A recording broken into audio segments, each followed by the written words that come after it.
Dream, belief, build, and R2R. Hello, world. I'm Naj, and you are witnessing entrepreneurs in making. Today, we have a guest. His name is AQ. He is called himself half machine, half man. He is passionate about tech. He's been changing cities and countries, but only one thing remains the same: passion for tech. So, we are going to dig in today AI. How is AI changing our life and what role it will play in our life going forward? AQ, thank you very much for being with us today and we really appreciate your time. Thank you. Thank you for having me. Great. Why do you call yourself half man, half machine? I've been calling myself that for I think 7, 8 years now, right? Much before AI was Okay. mainstream, because I always believed that like tech and machines make us better, right? They make us do more. They help us do more. So I was always thought, okay, I'm maybe half man, half machine. Okay, great. So it in our format, usually what we do is we engage our guests into discussions and then move on. So I want to really touch points on, like you said yourself, machine meets man, like half man, half machine. You have been into it. When did this passion started with yourself in your life journey? When you actually jumped into it, and who helped you or and someone inspired you to come and join this digital era of the science? I started my first website I made was in 2003. Oh, Right? I was in eighth grade. I was in okay. school. I was in eighth grade in Karachi, and that's when I made my first website. Very early days, it was very different to what it is right now. Right? I used to spend my weekends, improving my website, adding features, adding, different things. And I think I never looked back from there. Like for me, I enjoyed doing it. It was something that you're making. Right? I was in eighth grade, started making money as well very soon after that. So, for a school going kid, you're making money, there was no looking back from. And that's where I think the passion developed. I was like, this is something I want to do. I want to help people as well, because at that time, there were not many people who knew making how to make websites and stuff like that. So I started helping people, creating website for people. Never looked back from there. Who was it for this website, or The first one I made for myself. and Right? was it a success?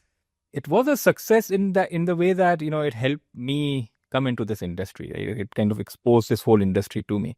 It exposed, like, at that time, you used to use Microsoft front page to write HTML and stuff like that. So it helped me. It made me look cool as well, because I was the only one in my class or in the school that had a website for him, like had their picture on the internet, right? So, I think in that sense it was successful. So from early age of your age, your You know, association with the tech till now, how your life has been evolving around, and what are the differences you see from then to now? I think one thing you mentioned rightly, like I've changed a lot of things. I keep changing cities, I keep changing countries, I've changed a lot of jobs as well. But tech never has changed. I've always remained very connected with tech, with marketing, with digital marketing, all of that aspects. How it has changed me is that I would say I'm very dependent on tech as well. Right? Like if there's no Wi-Fi, if there's like it creates like FOMO in me. Right? Where I need to have Wi-Fi. I need to have my laptop with me all the time. That dependence has been created for me. I'm very dependent on it. But I think with AI and with everything coming on, it's just making life easier as well. It is scary of how things are going, but it is making life easier. At least for people in the tech industry as well, it's making my life so much easier. Stuff that I had to do with by hand maybe even a year ago now just happens automatically. Yeah, I mean, everyone else in this room or outside this room in this world is dependent on tech nowadays. I could recall back in days when we were in our childhood, we used to remember like 100 numbers by just by Yes. heart. Even cars of the area of the city, you will remember, oh, this belongs to someone, though. And phone numbers. Even in early stage of mobiles in 90s, back in Pakistan when we were there. So mobile service started in early 90s with Thuraya services and all that. So we used to literally remember every number. Can you even recall your own number right now? It's very difficult now, but I still remember some of the numbers from that time. I Wow. don't remember numbers now, right? Like if I meet someone new, I don't remember their number. But because at that time, remembering numbers was the only way where you could, recall people. So some of those numbers are still etched in Do you still memory. remember number for your first bike or first car? No. Okay. I do though. Okay, so do you still get excited by the tech updates, or kind of every day is something new coming in, and this is becoming like, I think, day in day out. Tech used to be like, there is something new will come like in decades, then it started coming in maybe a couple of years after. Right now, if you look around yourself, if you just go online, you'll see every day there's one or the other thing. How do you take it? I still get excited. I still get excited every day. And like they say, especially with tech, with AI, what has happened is, there's a saying that, there are decades where days happen and then there are days where decades happen. And that's what we're having with AI and all of this stuff. Things are moving so quickly. It's hard to keep up. Like this is my only job, right? Keeping up with technology, and still so hard. Everything, every day there's some new tool, there's some new technology, there's some new breakthrough, but it still excites me a lot because, I still feel that, we're still at the beginning of all of this. Right? I still feel that from a technology point of view as well. Not just AI, but like as a overall, like we're just reshaping the whole. Now we're starting to understand the possibilities, right? And I think in the next 5, 10, 15 years, the world would be very different from what What it is makes today. you think that it's just the beginning?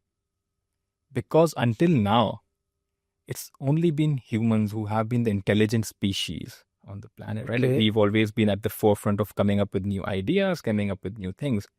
Now we have another intelligence that's coming across that can think for itself, and it can think much faster. It can think much in a much better way Right. for certain aspects, right? So I think the breakthroughs we'll start seeing in the next few years in like medical science, in like science, in physics, all of these areas would be mind blowing, because now we are not dependent on just us or like the smart humans thinking. We now have like a system where computers are thinking for themselves. It's still very early, but they are thinking for themselves. So I think the breakthroughs we'll start seeing. It's very early days. We still like keep talking about AGI and stuff like that, which may be a few years away, but a lot of things will change, and we are still seeing it. Like how was life like today? It's surprising, right? Because if we talk to any newer person who's come into the either a student or someone like that, like for them, chat GPT, DeepSeek, these tools are like daily usage. Like how was, like, even today, if I think about it, like it's been only a couple of years since these tools have become mainstream, but I cannot even remember how life was before them, right? So it's like, that's why I feel it's still the beginning, right? We're just, some tools are out there, some tools are available to us, and things have changed so dramatically. Do you really think it's a global agenda? I mean, if we compare, if we go back in 2020, during COVID times, how many people did actually know about Zoom or online meetings? Maybe, yes, only corporates or the companies, universities or learning centers. Uh, very, very, like a very, very niche. Yes. People used to know it and do it, but it changed the whole game. The, the, the way AI is gone viral, I call it viral in past 1 year, it looks like only because global has or world leaders have taken it as agenda. You think there is some conspiracy behind it, or it's being manipulated? I think it is a race. And I think one reason for why it has, like, you see, like, governments also pushing it is because it is a race. The US doesn't want to be behind China. China doesn't want to be behind US. So there have been cases where people are like, hey, this seems to be a conspiracy, or like someone is behind it. We should stop it. But then every country is like, if we stop it, we'll get left behind. Right. So it has become a race. Maybe, there are some things of like some people don't, like, there might be some big conspiracy behind it. But I do think no, because technology has always been something that has democratized stuff. Right? Computers came, they helped us, do so much more. Now AI is coming to help us do so much more. So I don't think there's like some big evil agenda behind it. Let's jump into the business side. This is my favorite side of everything. For startups and growing companies, how can AI be impactful or create an immediate impact without any big investment? Because financial is the key for every business, especially for startups when they are struggling with it, and on the top when small business is really growing on steep. Their focus is to make more money, save more money, so they can invest back or plow back into the business. How do you think AI can really be helpful for such organizations or startups? I think like tools like even Chat GPT or even like, Claude, like I personally like Claude more. These tools are helping people. Like now you can start seeing, and in the AI industry, it said like in the next few years, we might see the first one person unicorn, where it's just one person and it's $1 billion company. Because now with these AI tools, you have so many employees in a way, right? Because before, if I wanted to do something in marketing, I need to get a marketing person to help me write an ad copy, write, creatives, write, storyboard, anything that I want to do. Now it's AI tools. Either it's Chat GPT if you're just using one tool, or it's specialized tools that are like for video creation, for all of those things. It is helping people just do much more than what that one person singularly could do before. And all of these tools are helping you, like whatever is the problem. Like if you're a startup, you need marketing help, you have tools for that. You need video help, there are tools for that. You need, help with operational automation, there are tools for that. So it's like whatever you need, there are tools for that. You don't need people as much now, at least until a certain stage, right? And I just feel that, as time goes on, and that's the scary part of it, that what will people do, right? Because there's this thing, hey, AI won't take jobs, someone using AI will take jobs. I don't think so. I think is taking jobs already from people. So that's the scary part of what will people do after a few years. What will people, like, we are knowledge workers, right? Our work is not hard work. We're not like, plumbers or electricians or stuff like that. Our work is related to our mind, our knowledge. It is going away, if we like it or not. It is going away. So what will happen in those few years as it goes away? So, but isn't it like this way? If we look at the other side of the picture, is that it is also creating more opportunities. One second, if let's say someone's job is going away, so he's being given an opportunity to build his capacity to learn another skill. I mean, yes, it's an opportunity in disguise as well. And second thing, I like to ask, which industry do you think will get effect at first? I mean, what is being revolutionized right as we talk now? So answering your first question, I think it is true for some time only, right? Because right now it's good. Okay, if you know AI tools, companies are interested in hiring you because you can deploy AI solutions for them. How long until AI can deploy itself, right? Because the tools are becoming that good that you don't need people to deploy solutions for you. The tools just deploy themselves in your business. So I think this thing of, hey, it is creating opportunities. It is, but I think that's also time limited. It's not like computers when first came in. Because people are saying, hey, when computers first came in, we had typewriters, and everyone was like, what would happen? So now computers created so many more jobs. Like today, like I've been doing what I've been doing for the last 20 years because of computers. Before that, if there was no computers, like and there are millions of people like me who are tied to industries, tied to jobs that became possible because of computers. But I don't think that's fully true for AI, because at that time when computers came, there was no intelligence. The only intelligence in this world was humans. Now there is a competing intelligence coming up, right? So we might not be the most intelligent people or the most intelligent species. I don't like to use the word species, though it feels like you're saying AI is some species. Yeah, it's not. It's not, but it's the first time we have a competing intelligence at play, where it's something or someone who can think faster, better, quicker, and cheaper than us, right? So I don't think this analogy of, hey, when computers came, so many opportunities came, I don't think that would be true for AI. AI is a little more darker on that side, that it will take jobs away. There's no, like, we can package it as we want. Let it say get more opportunities. Yes, for some time it will. But later on, I don't think that, like, we won't be able to fight it as well. We can't stop it now. But we can at least make the next 10, 15 years valuable for ourselves learning AI. So we are the ones at the forefront of it. But then things will have to be change on a much greater level, from more like regulations, government level, to see how these things will happen.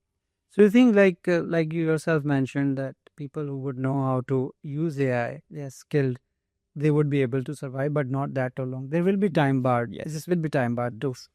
But at the same time, people who are skilled and they're keen to learn, I'm sure there will be opportunities for who are going to open coaching centers, or maybe it's going to be anyways online so people can learn and still do it. But we can't imagine right now. uh, just a year back we were talking about AI, and then all of a sudden, I mean, you see it that in every angle of your life, anything you want to do, you have your personal assistant in one or the other way. There is an app or there is something it can help you to achieve your goal. Even you are not too genius, you don't need to be really highly intellectual and then perform something. I just give you an example. I was at my home yesterday looking at plants, and I felt that there is something wrong with the plants. So I went online, I checked what's going to help me. I downloaded one app. It enabled me to take picture, and it could tell me if plant is sick, what type of plant it is, where it comes from, what is the care. So just imagine a plant which does not come with a catalog or instructions book. You can actually go online and see. So this is the pro side of it. And the other side, which we are talking about at the same time, let's say there's an assistant in my office and they used to book my meetings and all that. We don't need it anymore. At the same time, accounting, there is a lot to discuss. So every part of our businesses right now, every industry has one or the other tool. What do you think? Is it gonna stop somewhere stable, or it is still just started? I think it is still just started, right? Because what is happening right now is where, like you mentioned, you have a plant, you downloaded an app, you looked at it.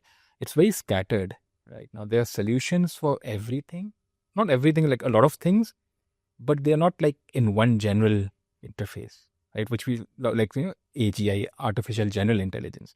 Right now, the AI is like, okay, you have an LLM, you have a model that's very good at doing one thing, right? Or like even chat GPT, if you talk to it, it's like O3 model, it's good at logic, it's good at code. But if you try to ask it to write something for you, it would be really bad. So right now, everything is like very focused towards one thing. What we are going towards is more general intelligence, where you have like humans, I can be intelligent in a lot of different things. You are intelligent in a lot of different things, not just one thing. And that's what's coming with AI, where you have one model or one system, you're talking to it, or however you're interacting with it, which can do so many things for you, right? It's not just good at one thing, it's good at a lot of things. We are seeing this a little bit with the agentic workflows that are coming, which use different, things with it. And one of the industries, surprisingly, that's getting the most impacted is technology itself, right? Because what tech people have done to every industry in the last 20, 30 years is now happening to them, right? Like I'm a programmer, like I program a lot as well. So like people are like, hey, like everyone's like, now these tools are writing so much better code. Then it's not like something which you can push to production right away without checking or anything, but it is really good, right? Right now also, when I left my, hotel in the morning, I have an agentic kind of a workflow that's running, and that's coding for me, because there are a few issues that I want to work on. It's working for me. I'll go back at night, I'll review the code, fix maybe a few bugs, push it. So for something that I would have needed a small team, is just happening for me. And this is right now. This is stuff that's already available. It's not something that's, like you can do it right now. So what I see is like what will happen 6, 12, 18 months later, when we have stuff like that right now. Like today, if I want to create a small app or small, SaaS system, I don't need to hire junior developers. If I know code, because that junior developer work will be done much faster 24/7 by these agentic workflows that are already there. So it has taken that job away. So you already. can still do the quality check and see if it makes sense. And then you're basically, the thing is, what's happening now is like, because of this agentic workflows that are available and that you can program, you can have like chain of kind of, agents that are working on it. So you have one thing that works on the code. Then you have another agent that does the code review. Then you have another, because you can specialize different models for different things. And you can already seeing that happen. And that is like happening in the tech industry, that like you mentioned, like assistants, stuff like that, meeting note takers. That's happening in operational stuff. It's happening a lot in the call center industry. It's happening a lot in the medical industry. There was a few weeks ago a test that ran where some of the IBM Watson, medical solutions were compared to doctors in the US in certain hospitals. It outperformed them already. Wow. Right? In diagnosis. Right? So I still think we are not that close to where we won't need specialists or like people who are really good at what they do. But the general population, like even in code, they are like the top 1% of coders. We'll still need them. What we won't need is the 90% rest. In medical also, okay, yeah, we might need the top 1% surgeons in the world. The rest 99%, AI can do it. I think what will happen is in the next few years, we'll start seeing that only the really best people in that field will remain. The rest will be covered by AI. Is it because the top 1% actually help them creating this code, this machine or this AI? Because knowledge in AI is, there are two parts eventually. One is which is research based, second is like thinking based. AI still has limited, thinking. Yes.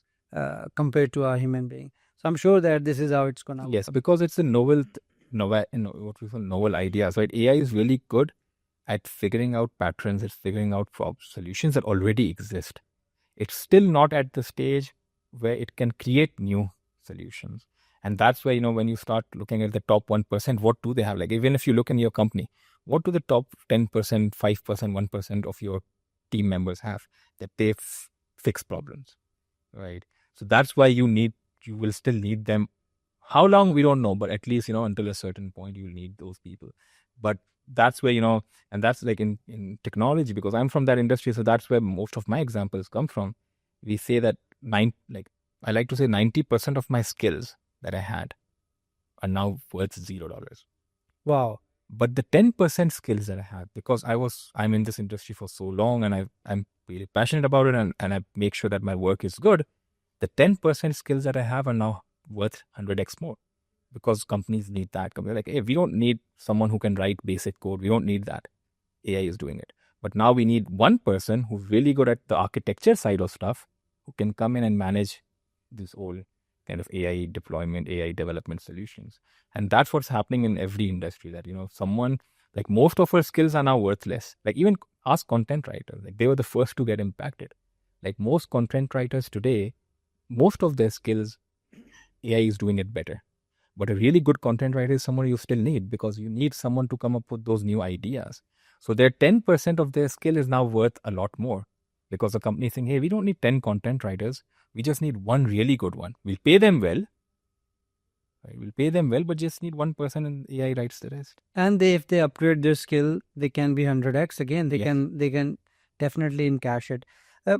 Where do SMEs go wrong while integrating AI in their businesses? Most of the times. I think what I see most of the time is a lot of people overestimate AI and a lot of people underestimate it. Okay. A lot of business owners are overestimating AI as well. At least overestimating the solutions that they have available to them. Because at today's age also, you need a lot of people who are very experienced with AI to deploy a lot of complicated solutions. They think one person, they hire someone with ChatGPT or like simple, and they'll be able to automate the whole business. I think that's the wrong expectations that being set. I mean, that's where things go wrong, like, because they expect, hey, like, yeah, let's ask ChatGPT or let's do it with, like, that's not how it works. There are so many different solutions available. There are different things that you can do. You need someone who's good enough on those tools to do that for you. And I think that's where a lot of things go wrong. Like, people, like business owners, SMEs, overestimate capabilities that they have available to them, or like oversimplify solutions as well. Because right now, like, if you ask someone about AI, most of the time, if they're not very into the scene, their understanding of AI is just ChatGPT. They are like, it's synonymous with that, right? ChatGPT is just a chat interface to a bigger model, right? But to do anything meaningful in your business, that's not asking it to write content or asking it to create stuff. You need different solutions. And I think that's what's changing in the next few months also, is a lot of these specialized solutions are coming into the market, where they're doing, like, a few things very well, and, it's plug and play. You can bring it into your business, whatever operational side you have. And that's where, we are seeing the next 6 to 12 months, 18 months, I think a lot of more businesses will have AI embedded a lot more into their operations as well. Which departments do you think can easily be converted or maybe scaled up through AI? Marketing for sure. Is right? the first one? I think anything which is more where it's more like, you're creating content, you're creating, images, and still a little far off, but I still think some of these tools are really I good. think this is where Meta is already working. Mark Zuckerberg just announced a month back that they're bringing in a model where you would not need anyone to do your social media marketing. They will actually do it for you. They will run the ads, and they can define budget, what type of clients you are looking at. I think it's not far. We are going to have. There is, work with an agency, and the founder there, he records podcasts, right? Okay. So last week we deployed a workflow for them, which basically takes a podcast, splits it up into reels, and edits the reel, does all of it itself, and posts it to social media as well. Wow. So like solutions exist. It's right now, it's a lot of stitching together. It's not like very elegant. It's not like you click one button and something happens. It's still a lot of stitching together different tools and things like that. But marketing for sure, I think, is one of the biggest impacted ones. Accounting is being impacted a lot. Technology is being impacted a lot. Like, from like a lot of companies who use like junior developers, stuff like, who don't have very complicated needs, they're getting impacted a lot. Comparing big scale businesses and SMEs, who is the better version embracing it well? I think right now, bigger organizations are embracing it much more, because for them, cost savings are much higher as well. Are they not over engineering or over depending? You think that there is safe play? How do they make sure that big organizations, they can't just go on AI without safeguarding their database or making sure the process is right? Because for layman or for small company, they don't understand when they actually prompt something and there's an output. Now, output is right and wrong, we don't know. ChatGPT or any AI tool can It's a lot. hallucinate. I mean, they recreate something, imagination. So how do we go on this side? A small businessman losing it all around, and it can be detected easily. It will lose its identity, original identity. Plus, if it goes online or through marketing, it will not capture because it's created by AI, and AI will detect that this is not working well. In contrary, the big organizations are overdoing. So you think they are going to re-engineer a lot, or they're going to adopt solutions? There are organizations out there already working on it. How it is all work? There are, when it comes to guardrails and safety and privacy, which is a big problem with AI, right? There are solutions in the market. They're not that good, but they are there. But one thing that, what you mentioned with like a small business and stuff, what AI enables a lot of small businesses to is also like punch much higher than the, weight class. Because I do think that in the next maybe few months or a year, 2 years, we'll start seeing a lot of personalized content as well. Because right now, what's the main thing in marketing? That you need to have personalized, like, you need to be talking to someone. Because if you don't talk to someone, if you try to talk to everyone, your marketing doesn't work. It's bland.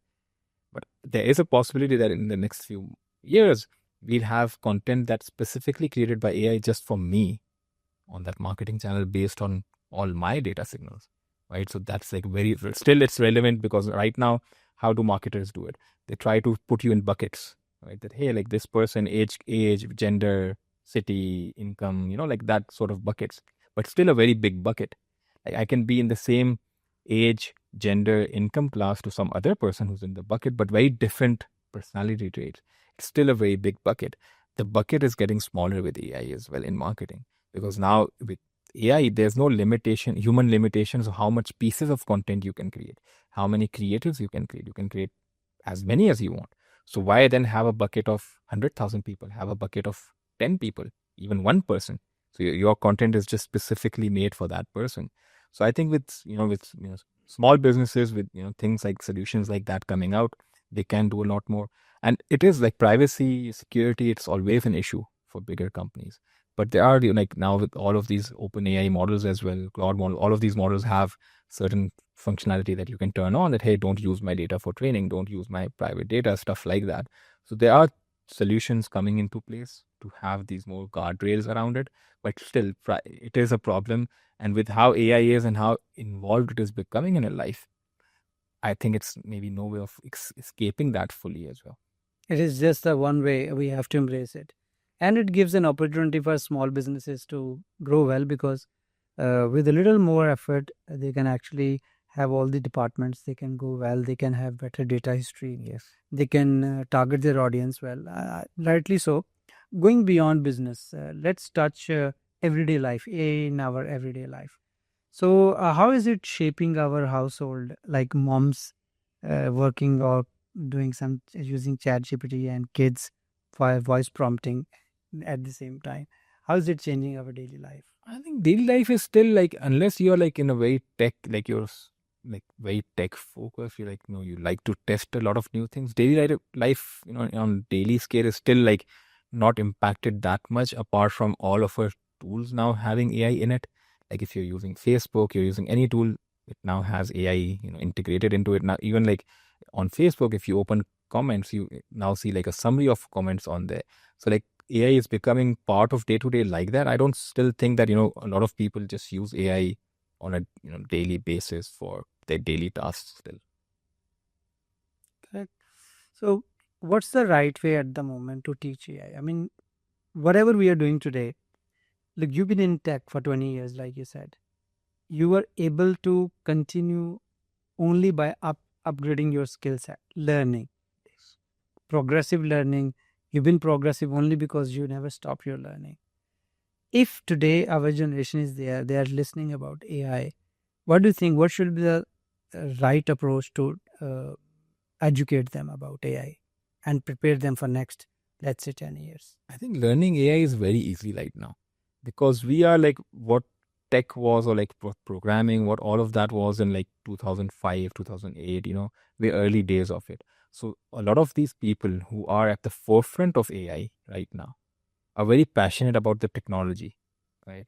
So most of them are teaching their stuff. Like you can find, content by these top researchers, these top people at these top AI companies for free on YouTube, on their own platforms, on platforms like Coursera, platforms like Udemy. YouTube also has so much content on in deep learning.ai. That's a very good platform. All of this is free. This will change very soon, because when a new industry comes, the people at the forefront of it are very passionate about it. After a few years, there will be more materialistic of people who will be like, hey, now we need to make use of it. So then content will become less efficient, content will become less good. But right now it's like it's so easy. Like you can learn and then you can start using it in your day-to-day life, right? Is it a race between the companies and big scale companies just capturing data? Because if you see Google is offering a lot, then Meta is coming with complete solutions. Then you look at Apple, they are in a different direction. So a lot happening at the same time. What is the race about? Is there any collaborative effort to kind of save planet or save, because IT is itself now, I have this fear it might go out of hands at some point. Because if you create something which is sharper than you, intelligent than you, how would you put barrier? Please shed some light on it. I think it is a race. Like Meta, like in the last few weeks, we've seen that they've tried to hire people from OpenAI, like signing bonuses of $50 million, $100 million to join without Upfront. upfront, signing bonuses to these people, like, hey, $100 million signing bonus, at $50 million signing bonus. So it is a race, right? And data is the oil here right now. It's the new oil that they say. The, these LLMs, all of these AI models feed on data. They work on data. The company that has the most data wins. That's why it's very hard also for a smaller company now to, I think these Facebooks of the world, Googles of the world will become even more powerful, right? How Because is data so important? Like you just tell us. Uh, I mean, we are business people who are watching you. They are in entrepreneurs or they're running small businesses, or they will be some medium scale industry. How is data important? And in a layman's language, how can we use it in the best possible way? see, like data is important from an AI context, because that's what helps it understand patterns. That's what helps it understand different things. Like, hey, if I see this 500 times and it always something comes after it. So now I know that whenever I see this, this is what comes next. So it helps it learn patterns. And it's the same, like, we've always been saying, and business owners like to say, like, hey, we are very data driven, stuff like that. Because if you really are data driven, if you are really driving your business through data, it helps you make decisions. It helps you make decisions not with gut feeling. Because that's what I feel like a lot of people say that they are data driven, but what they are more gut driven. Hey, why did you make that decision? I just felt like it, right? So data just helps you not do decisions that are like, I felt like it. Right? Where it's like, okay, this is the data, this is what we have, this is why we are making the So decision. you depend on it. You depend on, like, you have like more like, the why of you are making a decision, that I have numbers to prove it, rather than I just feel like it. You might, and the problem with feel like it is like, it might work or it might not work. Same with data, it might work, like past performance, past data doesn't mean future performance, but at least you have something to stand on. And with like, and if you have data in your company, integrating these AI tools also becomes easier, right? Because if you have company level data, if you have databases, if you have like stuff where you have customer data, orders, inventory, all of that, you can connect it with tools which then help you understand your data in a more layman's kind of term, where you can ask questions to your data. Has tech made us sharper or just good at Googling things? I think it's like there's a lot of like studies happening also which are saying that especially AI is making people less intelligent. Because like I said, like you at the start, right? Like when we were little, we used to remember tables. We used to remember, like, we could do like these small calculations in our mind very quickly. Now we can't, because we've lost that ability to do it. Like even directions, like since Google Maps and stuff, like I don't remember directions that well. It's That I easier, like you just wrap it on and like you follow the maps, right? So I think it will. One thing that will happen with AI is that once it starts taking a lot of these things away from us, it will give us an opportunity to maybe come back to what maybe humans were made for. Because even if we think of this lifestyle of like work and stuff, it's not very old. It's a few hundred years old, the industrialization age and all of that. That's not how like few generations ago people used to be. They used to spend their free time, they're spending, doing stuff that they like, creative work. Maybe, AI will give us an opportunity to come back to that. Where So you are referring to becoming more social? more social, more human, like human touch. I think with so much AI happening, like you don't even know when you're talking to someone. Like if you call a bank, or like, are you talking to a human or are you talking to an AI, right? So I think human touches will start becoming more important again. That people will want more like human connections. So we might see some of that happen. But the problem is financial. How do we, when people, if AI starts taking jobs, how do you keep people fed? From a That's more from a government level. How do you keep people fed? But if we can figure that problem out, I think it will enable a lot of people to do stuff that they like, not the stuff that they don't like doing, but I still hope have this to do. brings us back to our real life. Yes. So are we offloading too much of thinking to AI tools and being so dependent, do you think? So sometimes nowadays, I mean, like, look at people. I've seen people who even they have to reply an email, they will copy paste everything, say, okay, do that. So ChatGPT or whatever tool they are using, even now Microsoft Office 365 has launched um, uh, like, Pilot, yeah. yes, Copilot. So you can use it. So is it like we are depending a lot, offloading too much of thinking on AI tools? That's true. A lot of people do say that, but then the question I have is, who makes this decision of when is too much? Because when calculators came, people were like, hey, why do you have calculators? You lose that capability to do calculations in your mind. So like, who's the authority here to make that decision that like calculator was fine, but email is not fine? Like, why? Why are we making this distinction of like, who makes that distinction also? That's where, till what point is okay to give to computers? Because we've already been doing that for the last 20, 30 years. Slowly and slowly, we have been giving more and more and more. Like, I remember the days when I used to go with my father to the bank and we needed to withdraw money. Like, you used to wait because there were like people who used to take registers out and they used to look at your balance in the register, and then it used to go to someone else and he used to stamp it. We gave that all away to computers. So, like, everything we have been giving away to computers already. Why suddenly is that, no, this is now the line? Like, how did we come up with this line now? That no, nothing further. This is making us stupid. Why was that not making us more unintelligent? That was as well. So I think this is like more of like, if we think that these things are what intelligence is, I think these are not. I think like, when we go back to like when I'm free to do whatever I want to do, that's where I think the intelligence part will start coming. Like, okay, am I good at that? And I think we've lost a lot of that in the world.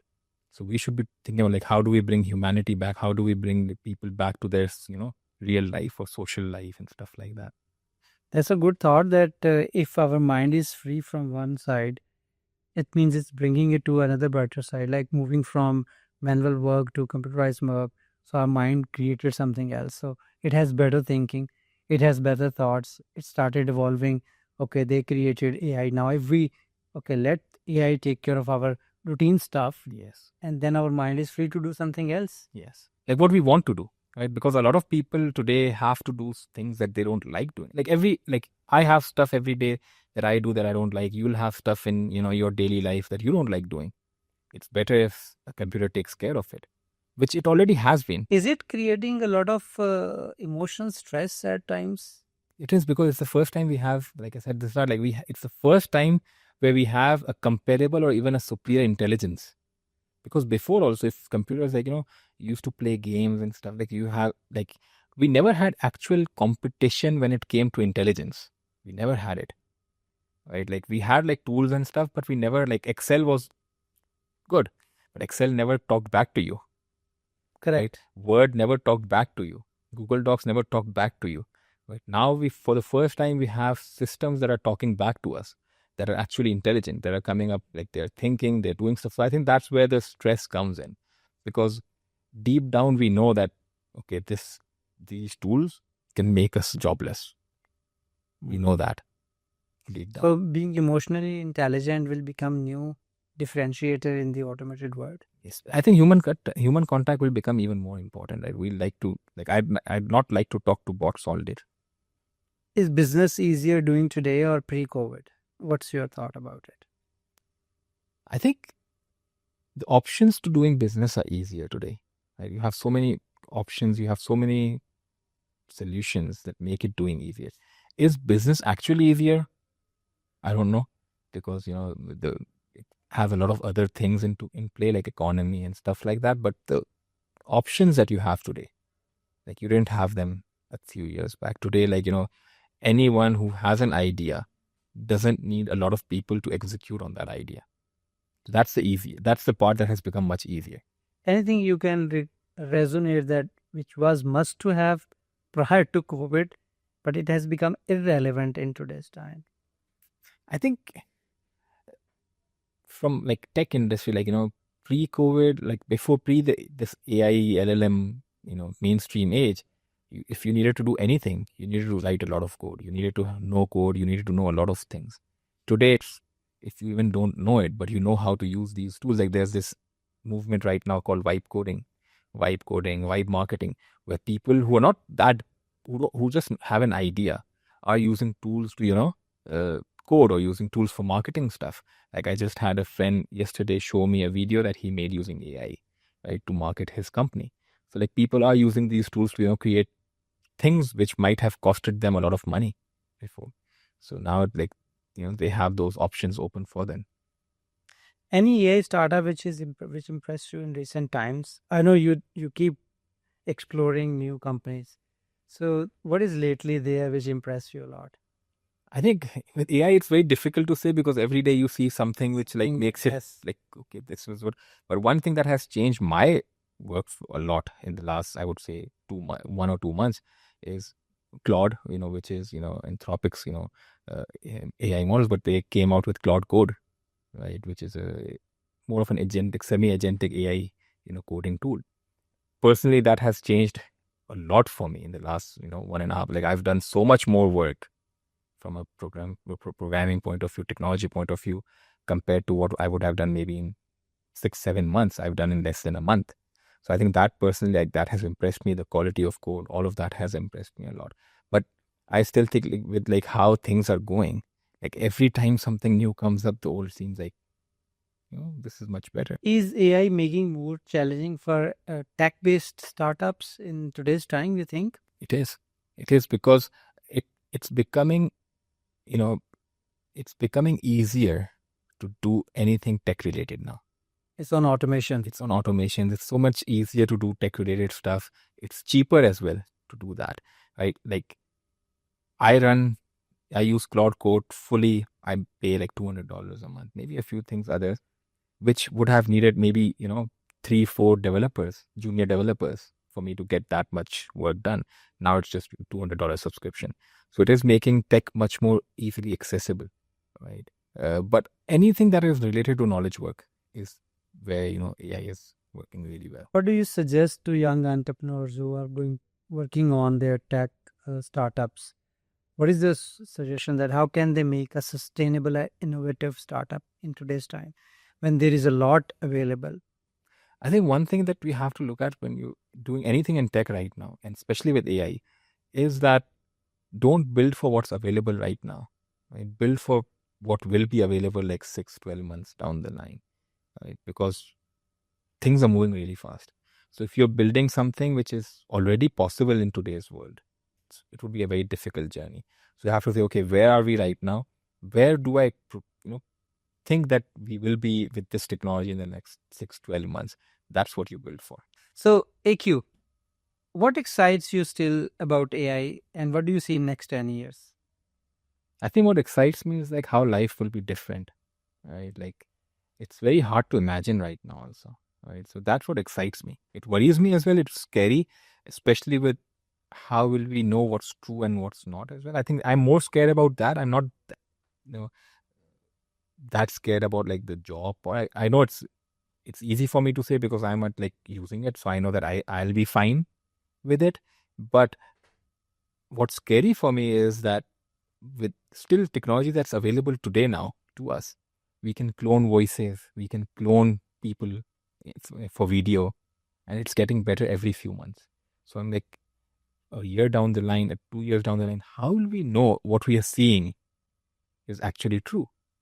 Because today scandals happen. You see a video of a politician or someone, a business person get leaked, and we're like, hey, we see a video, we know that it's true, right? How will we now know that after a year or 2 years? Because stuff that's available publicly to us is so good now that it can fool someone. There would be some technology which can actually check if it is real or not. But at the same time, right? That's an assumption. It is. It is an assumption that there might be a technology that like there's some signatures in that video that can help to do forensic test. But how today also we see stuff comes out, like a doctored picture comes out of a politician, starts spreading on WhatsApp. It's damaging. It's so hard to control something, even if it was fake. At least to those who are innocent. Yes, we might know after a few days, hey, everyone now knows something about someone, and we get to know it was fake. So when even these videos and stuff start coming, even if there's technology to check if it's real or not, the damage would be really real. So your worry is about social side. I mean, social side, like how will we know what's true? How will we know what we're being fed is true? And with like AI becoming so involved with these social algorithms, right? Like today, what you see on Facebook, Instagram, or whatever platform you use, if it has so much AI involved into it, has so much data about you, how easy will it be for it to manipulate you by showing you just a certain side of stories?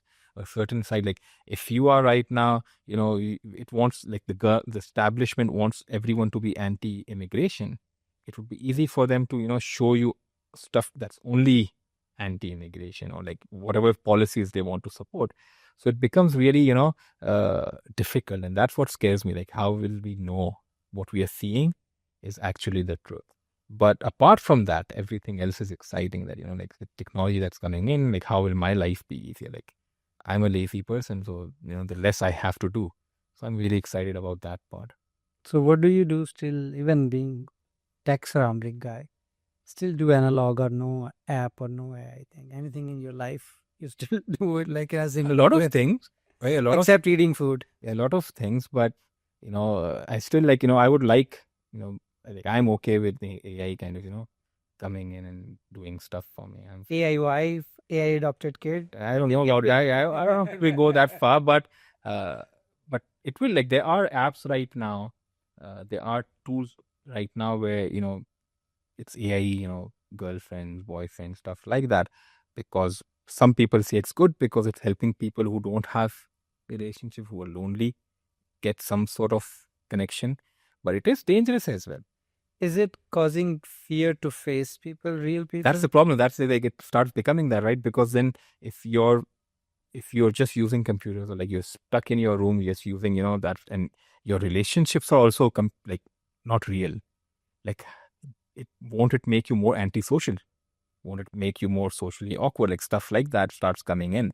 So that's the dark side of it, and that's what scares me, because with AI and stuff, it becomes much easier to do that to people.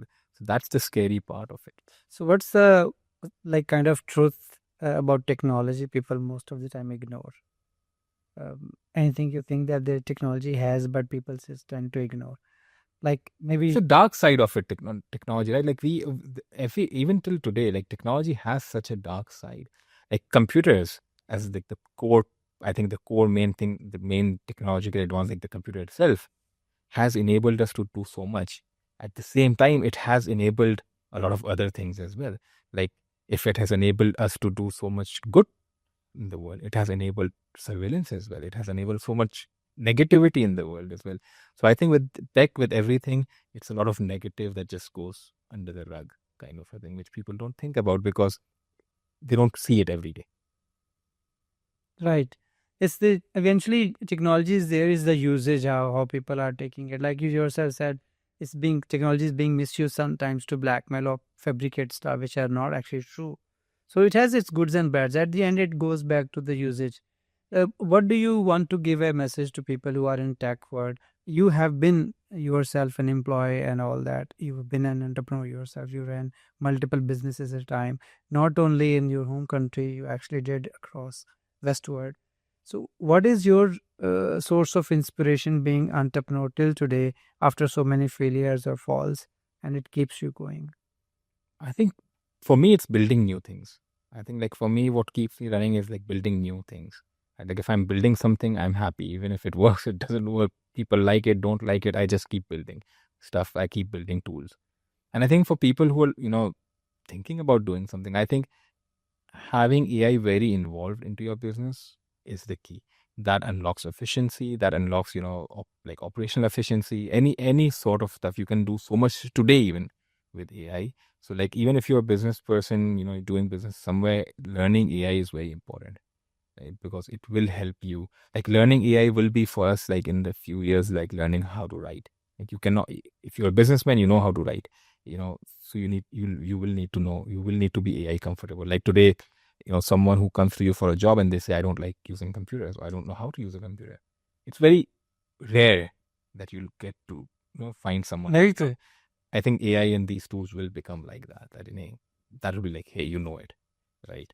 So I think using AI, but also like, just trying to, get back to your roots as well. Like not let technology basically just take over everything, because I think that's the risk here with technology just so like enveloping us. Like, where does the human element, the human touch go? How can they create a good balance between lean model or maybe just more automated model? I think don't forget that people are people. Like, like I think what I see, especially like when I work with companies, like the first thing when I go in, like, hey, like we're doing consultancy, is like, how can I fire these people? I think that's like, I feel, I do understand from a business point of view that businesses want to save costs and stuff, but I just feel that that's the wrong way of thinking about it, because we still need people. Right? AI and stuff is not good that you can just be like, hey, I don't need anyone. So like a better way is thinking on how can I like put people where they are more used, because there are so many things still that people are better doing, right? So let them do that while AI basically does the stuff that no one likes doing. I take it this way, like, AI is not just a placement of people, it's a way of uh, building capacity. It is a kind of help for you or for people like who are in the business to scale up faster than they can imagine. I mean, if a business would take 5 years in normal circumstances, if you start using or bring in AI in every department, build the capacity, let your people learn and use it, you can achieve that milestone maybe half of the time, maybe one third of the time. So that's how it can become part of our life, I guess. Instead of just firing people or letting them go. Yes, let's have a better society, healthy society where we can smile, eat, and live together. It's not easy nowadays, especially after having so much tech around us. We are being isolated because we do everything ourselves. And nowadays, you would see kids locked in the rooms and they're playing games inside. They're chatting with their friends. They are choosing everything within a room. They don't need anyone. They're watching movie. They're ordering food. They're playing online. They're shopping online.